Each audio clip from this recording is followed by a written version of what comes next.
Hi friends and welcome to Crumbz from Gerard.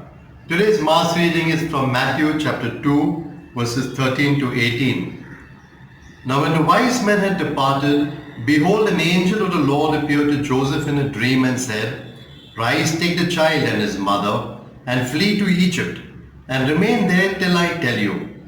For Herod is about to search for the child to destroy him.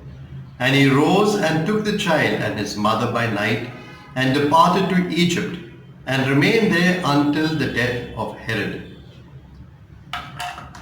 One thing we know of Joseph, he was a man who was just and desired to do God's will.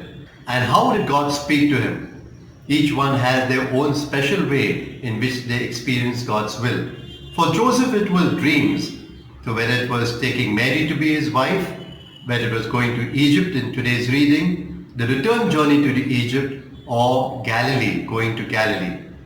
But one thing is doing God's will.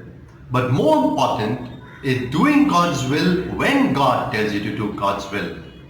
God's will delayed is as good as not doing God's will. In the case of Joseph, you see that when God tells him to do something, he does it immediately.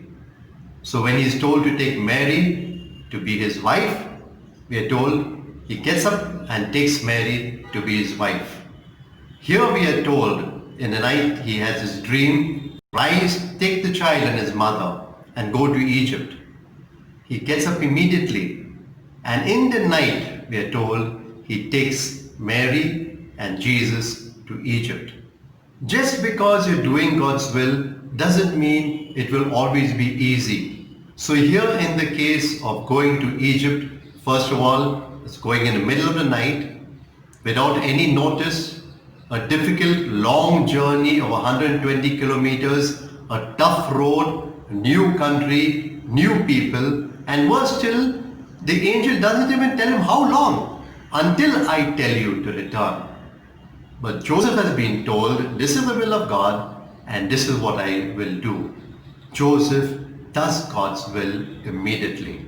Now what about you? Put on your thinking cap. Is there something the Lord has been asking of you and you have been putting off?